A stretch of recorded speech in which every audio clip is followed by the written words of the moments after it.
Hello dear student, आप सबका इस चैनल पर बहुत बहुत स्वागत है। और बीएड फर्स्ट ईयर वाले स्टूडेंट अपने प्रिपरेशन को जोरों पर रखें और खूब मेहनत करें। उन्हीं के लिए मैं ये वीडियोस लेकर आऊँगा। और आज की जो वीडियो वो पैडागोजी के जितने भी स्टूडेंट्स हैं जो पेपर 4th और 5th की प्रिपरेशन कर रहे हैं उनके लिए काफ़ी हेल्पफुल रहने वाली है। तो पहला जो क्वेश्चन हमारे सामने है, what is the full form of ICSE। आपको बताना है कि ICSE की फुल फॉर्म क्या होने वाली है। Indian Certificate of Standard Education, Indian Certificate of Secondary Education, International Certificate of Secondary Education, International Certificate of Standard Education। आप देख सकते हैं यहाँ पे स्टैंडर्ड है, यहाँ पे सेकेंडरी लिखा हुआ है, या इंडियन है या इंटरनेशनल है, तो हल्का सा माइनर सा डिफरेंट है। तो आपको फुल फॉर्म पूरी अच्छे से क्लियर होनी चाहिए, तभी आप जो है वो बता पाएंगे। ठीक है, अगर आपको हल्की सी फुल फॉर्म में प्रॉब्लम आ गई तो आप आंसर गलत दे देंगे। तो इसका आंसर है सेकंड। ठीक है, Indian certificate of secondary education. ठीक है, अब आप इसे सबमिट कर दीजिए। ठीक है, तो आपका आंसर करेक्ट है। मैं ये इस प्रकार का सॉफ्टवेयर इसलिए लेकर आया हूँ ताकि आपको एक आइडिया मिल जाए कि देखो आपने एक बार आंसर सबमिट कर दिया तो आपका आंसर जो है वो वही माना जाएगा। यहाँ तो मैंने करेक्ट लिखा हुआ है, लेकिन जो आपका एग्जाम होगा उसमें वैसा सॉफ्टवेयर यूज नहीं होगा कि आपको पता लग जाए कि आपका आंसर करेक्ट है या रॉन्ग है। एक बार आपने सबमिट कर दिया तो आप दोबारा से उस क्वेश्चन पर नहीं जा सकते। आप जैसे कि देख सकते हैं यहाँ पर ये हल्का सा लाइट हो गया है। अब मैं इसको दोबारा से बिल्कुल भी छेड़ नहीं सकता, बिल्कुल कुछ भी नहीं कर सकता। देखो मैं प्रेस हो नहीं रहा बिल्कुल। ठीक है, समझ में आ गई ना।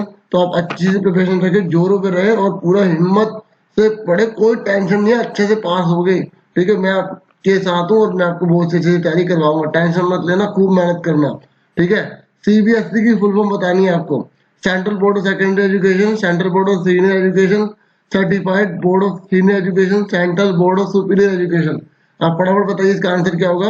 तो इसका आंसर है फर्स्ट। ठीक है, पूरा चक दे फट्टे नब्दे किल्ली। ठीक है, खूब मेहनत करना है और अच्छे से पास होना है, टेंशन नहीं लेने की, बिल्कुल साथ में हूं आपके। ठीक है, तो ये आपका आंसर करेक्ट है। सेकंड क्वेश्चन हो गया, थर्ड पे आ जाइए। Which of the following note the feature of aim. Aim की कौन सी फीचर नहीं है। एम एक वाइडर कंसेप्ट है, बिल्कुल सही। एम बहुत बड़ा कंसेप्ट होता है। ठीक है, ऑब्जेक्टिव की तुलना में देखो छोटे छोटे ऑब्जेक्टिव मिलकर एक बड़े एम को पा सकते हैं। ठीक है, हम जैसे तुम्हारा इस समय एम क्या है, टीचर की जॉब लेनी है तो भाई लेनी है, तो उसके लिए ऑब्जेक्टिव क्या, अभी आपको इस पेपर को क्रैक कर देना भाई, अभी ऐसे पास करेंगे कि दुनिया देख के हैरान हो जाएगी। ठीक है, तो ये आपका ऑब्जेक्टिव है। और मेन एम आपका क्या है, टीचर की जॉब। ठीक है, तो इस तरीके से बहुत सारे ऑब्जेक्टिव होते हैं जो आपको एम की तरफ ले जाएंगे। ठीक है, होना मेरे साथ पूरे तैयार, खूब पढ़ना है, खूब बढ़ना है, आगे हमें बढ़ना ही बढ़ना है। तो आप आंसर बता दीजिए इसका कि एम का जो है वो फीचर जो है वो कौन सी नहीं होगी। वाइडर है, बिल्कुल सही वाइडर है। वैग्यू, हाँ वैग्यू क्योंकि धुंधला है, अभी कुछ पता नहीं क्या होगा क्या नहीं होगा। ठीक है, बहुत सारी चीजें इसके अंदर होगी।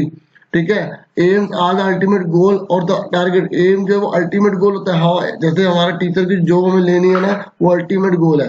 ठीक है, इट इज स्पेसिफिक। ये क्या स्पेसिफिक होता है, नहीं भाई स्पेसिफिक नहीं होता ये। ठीक है, ऑब्जेक्टिव जो होता है वो स्पेसिफिक होते हैं। ठीक है, अब आ जाओ थर्ड से फोर्थ क्वेश्चन पे। ये भी हमारा करेक्ट है भाई। ठीक है जी, फोर्थ पे आ जाओ। विच of the following note the picture of the objective. ये कह रहा है कि कौन सी जो है पिक्चर है नहीं होगी ऑब्जेक्टिव की। ठीक है, कौन सी नहीं होगी। देखो, the scope of the objective narrow, बिल्कुल सही। ऑब्जेक्टिव का जो स्कोप है बहुत नैरो है, छोटा है। अभी हमें बीएड का पेपर अच्छे से क्लियर कर लेना, फर्स्ट ईयर का फिर सेकंड ईयर में जाएंगे। ठीक है, इस तरीके से छोटा सी है, ज्यादा नहीं है, टेंशन मत लेना, खूब पढ़ेंगे खूब पढ़ेंगे। उसके बाद more time is needed to achieve then aim. इसको बहुत ज्यादा टाइम लगता है एम से।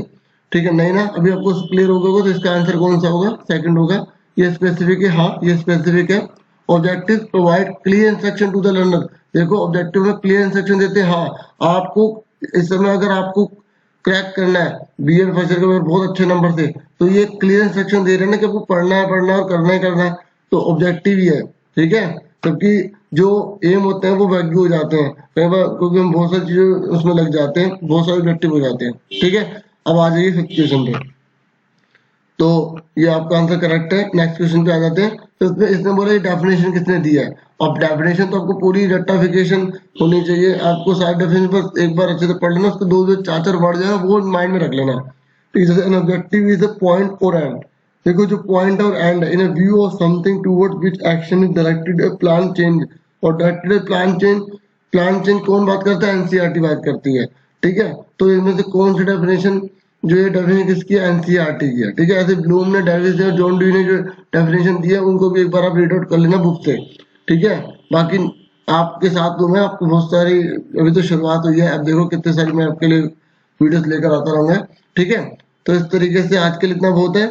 और ये हमारा आंसर देख लेते हैं। ठीक है, ये भी करेक्ट है। तो इस तरीके से मैं आपके लिए वीडियोस लेकर आता रहूंगा, बाकी आपका सपोर्ट मेरे साथ रहेगा ही। ठीक है, thank you for watching and listening carefully.